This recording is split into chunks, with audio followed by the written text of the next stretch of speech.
صلوا على النبي محمد.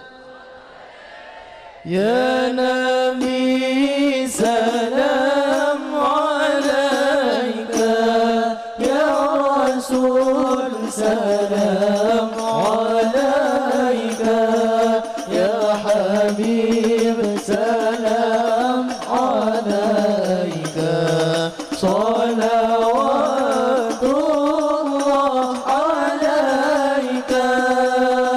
يا نبي سلام عليك، يا رسول سلام عليك، يا حبيب سلام عليك. Assalamualaikum warahmatullahi wabarakatuh. Bismillah, alhamdulillah, wassalatu wassalamu ala sayyidina maulana Muhammadin abdillah, la hawla wa la quwwata illa billah. Rabbi shrah li sadri wa yassir li amri wahlul 'uqdatam min lisani yafqahu qawli. Rabbi zidni ilma warzuqni fahma. Perkenalkan, nama saya Ahmad Jauhari Umar, NIM 17101103882. Di sini saya akan menayangkan video tentang peringatan Maulid Nabi Muhammad SAW yang mana ini dilakukan di desa Kerandan, Tranggil Pati yang ada di masyarakat sekitar saya tersendiri. Peringatan Maulid Nabi Muhammad SAW Jatuh Pati 12 Rabiul Awal penanggal hijrah diperingati oleh mayoritas penduduk muslim di dunia termasuk Indonesia pada saat ini. Meski saat zaman kenabian hari Maulid belum dikenal, di masa sekarang peringatan ini menjadi perayaan yang sangat besar diselenggarakan oleh banyak umat Islam di seluruh dunia. Dalam peringatan Maulid Nabi merupakan tradisi yang berkembang pesat di masyarakat Islam beberapa waktu setelah Nabi Muhammad SAW wafat. Peringatan Maulid Nabi ini bagi umat Islam adalah penghormatan dan peringatan kebesaran dan keteladanan Nabi Muhammad SAW dengan berbagai bentuk kegiatan budaya, ritual, dan keagamaan.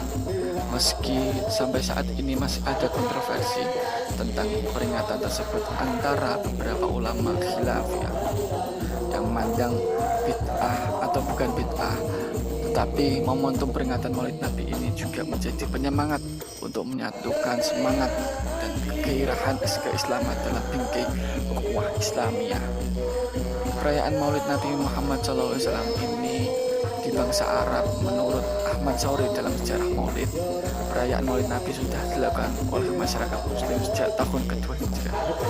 Kala itu seorang bernama Khayzuran yang merupakan ibu dari Amirul Mukminin Musa al-Hadi dan Ar-Rasyid datang ke Madinah dan memerintahkan penduduk mengadakan perayaan kelahiran Nabi Muhammad SAW di Masjid Nabawi.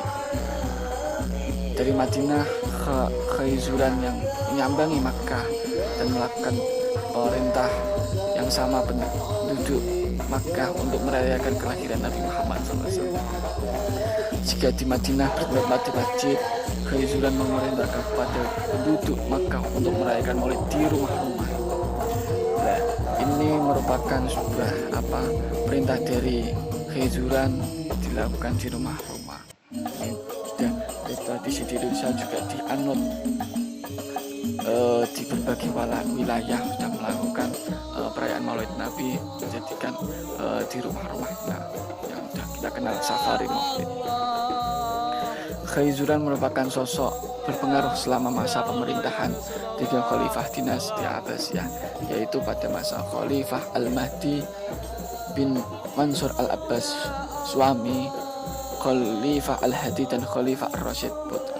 Karena pengaruh besarnya tersebut, Khayzuran merupakan menggerakkan masyarakat muslim di Arab.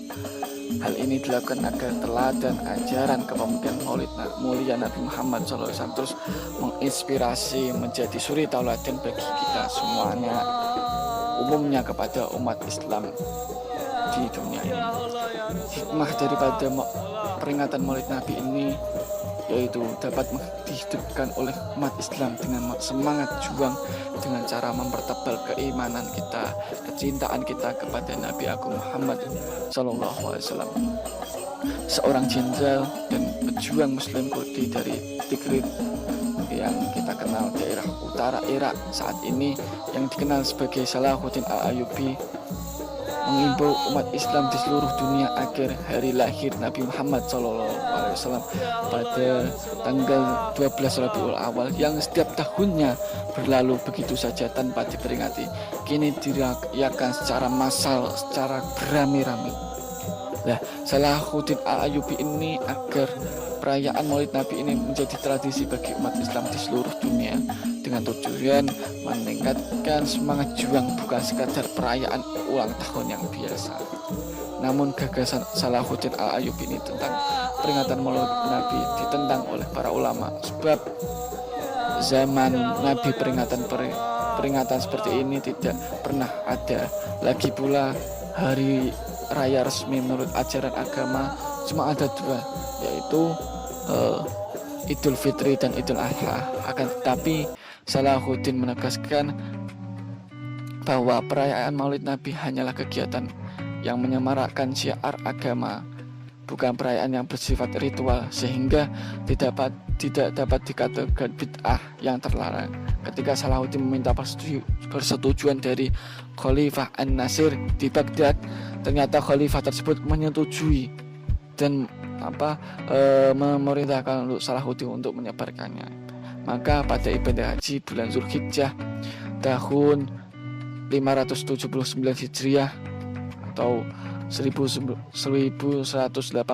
Masehi, Salahuddin Al-Ayyubi sebagai penguasa Haramain, dua tanah suci Makkah dan Madinah, mengeluarkan instruksi kepada seluruh jamaah haji agar kembali ke kampung halamannya masing-masing, segera mensosialisasikan kepada masyarakat Islam di mana saja yang berada bahwa mulai tahun 580 Hijriah atau 1184 Masehi, tanggal 12 Rabiul Awal dirayakan sebagai hari Maulid Nabi Muhammad SAW. Dari berbagai kegiatan yang membangkitkan semangat umat Islam. Peringatan kelahiran Nabi Muhammad SAW atau Maulid Nabi yang merupakan sebuah momentum untuk mempertebal ketakwaan dalam diri kita. Maulid Nabi jatuh pada setiap 12 Rabiul Awal kalender Hijriah. Pada setiap daerah Indonesia, perayaan Maulid Nabi ini dilakukan dengan cara yang berbeda-beda. Pada umumnya, perayaan dilakukan dengan mengadakan pengajian di masjid, majelis taklim atau berjanjian atau pengajian di musola. Kemudian ada pula yang merayakan peringatan Maulid Nabi ini dengan cara lomba seperti azan, pidato, membacakan puisi, sholawatan, atau lomba-lomba lainnya yang bertemakan peringatan Maulid Nabi Muhammad SAW. Hal tersebut tidak lepas dari budaya atau tradisi dari masyarakat kita tersendiri. Setiap daerah di Indonesia memiliki adat istiadat yang telah dilakukan sejak puluhan bahkan ratusan tahun yang lalu, merupakan aset yang selalu dijaga keberadaannya hingga sekarang dan harus terus dilestarikan. Setiap daerah memiliki keunikan tersendiri dalam penyelenggaraan. Keunikan tersebut pada dasarnya merupakan bentuk syukur kita kepada Allah Subhanahu wa Ta'ala atas nikmat dan karunia yang sudah didapatkan. Peringatan Maulid Nabi ini, peringatan Maulid Nabi Muhammad SAW sebagai bentuk kecintaan kita kepada baginda Nabi Agung Muhammad SAW yang merupakan suri tauladan bagi umat Islam semuanya. Hikmah daripada peringatan ini menurut Al-Habib Lutfi bin Ali bin Hashim bin Yahya Pekalongan adalah untuk mengingat sejarah kehidupan atau mengingat sejarah kehidupan baginda Nabi Agung Muhammad SAW. Jangan sampai kita melupakan sejarah begitu saja, tapi dengan adanya peringatan ini dapat mengingat kita untuk mempertebal keimanan kita kepada Allah Subhanahu wa Ta'ala. Tentu sudah tidak asing lagi kita lakukan di masyarakat kita tersendiri. Namun dengan situasi pandemi ini kita melakukan secara terbatas, tapi tidak mengurangi rasa hormat kita kepada junjungan kita Nabi Agung Muhammad SAW.